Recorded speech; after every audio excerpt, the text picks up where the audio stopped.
नमस्कार, आप देख रहे हैं जौनपुर टुडे और मैं हूं शुभम अग्रहरी। साथियों, एक बार फिर से देश में ईवीएम को लेकर चर्चा तेज हो गया है और चर्चा तेज होने का कारण ये है कि देश के दो राज्यों में विधानसभा का चुनाव हो रहा था।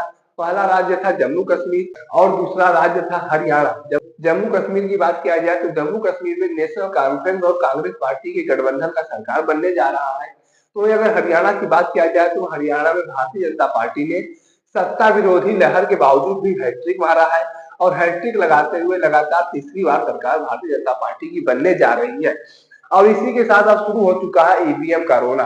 विपक्षी दलों के द्वारा लगातार चुनाव आयोग को कटघरे में खड़ा किया जा रहा है, ईवीएम को कटघरे में खड़ा किया जा रहा है और कहा जा रहा है कि ईवीएम की सेटिंग हुई है, जिसकी वजह से हरियाणा में भारतीय जनता पार्टी सरकार बनाने जा रही है। अगर ईवीएम की सेटिंग नहीं हुई होती तो हरियाणा में भारतीय जनता पार्टी चुनाव हार जाती। जैसा कि सभी कंपनियों ने एग्जिट पोल में भी बताया था कि कांग्रेस पार्टी को बढ़त हासिल होगी, कांग्रेस पार्टी की सरकार बनेगी, हरियाणा में भारतीय जनता पार्टी का सुपड़ा साफ हो जाएगा।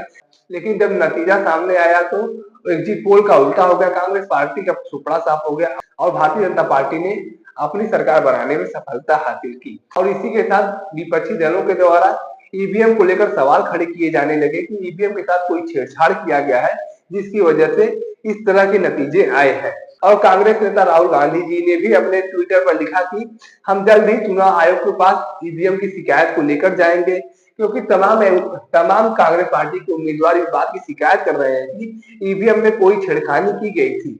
और कांग्रेस पार्टी के इस प्रतिक्रिया का पलटवार करते हुए कांग्रेस पार्टी पर निशाना साधा है हैदराबाद से सांसद असदुद्दीन ओवैसी जी ने। जी हाँ, असदुद्दीन ओवैसी जी ने कांग्रेस पार्टी पर निशाना साधते हुए कहा है कि अगर आप चुनाव जीत जाते हैं तो ईवीएम सही होता है, अगर आप चुनाव हार जाते हैं तो सारा का सारा हार का ठिकरा जो है ईवीएम पर फोड़ देते हैं, ईवीएम को दोषी ठहराने लगते हैं।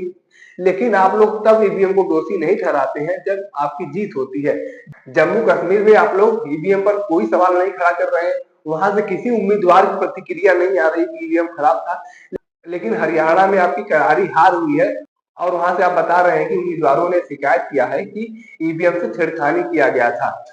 तो ऐसे में ईवीएम के ऊपर सवाल खड़ा किया जाना सही नहीं है, क्योंकि जब आप जीत जाते हैं तो ईवीएम के ऊपर कोई सवाल नहीं खड़ा करते और जब आपकी करारी हार होती है तभी आपको ईवीएम का रोना याद आता है। प्रदेश में भारतीय जनता पार्टी की सरकार के खिलाफ नाराजगी थी, लेकिन फिर भी भारतीय जनता पार्टी ने सरकार बनाने में सफलता हासिल की है। ऐसे में हार का ठिकरा ईवीएम पर फोड़ने से अच्छा है कि अपनी गलतियों की समीक्षा किया जाए और उन गलतियों को सुधारने का कार्य किया जाए।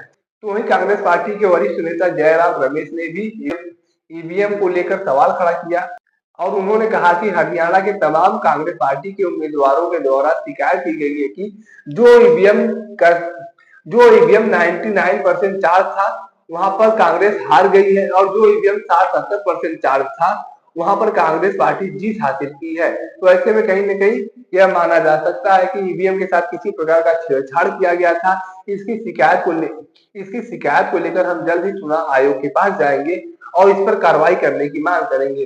तो ऐसे में कहा जा सकता है कि कांग्रेस पार्टी के द्वारा इस हार का ठिकरा जो है ईवीएम पर फोड़ना शुरू हो चुका है, ईवीएम का रोना शुरू हो चुका है। बाकी हरियाणा विधानसभा चुनाव को लेकर आप अपनी क्या राय रखते हैं कमेंट करके जरूर बताएं। अगर वीडियो को आप फेसबुक पर देख रहे हैं तो पेज को फॉलो करें, यूट्यूब पर देख रहे हैं तो चैनल को सब्सक्राइब करना ना भूलें। धन्यवाद।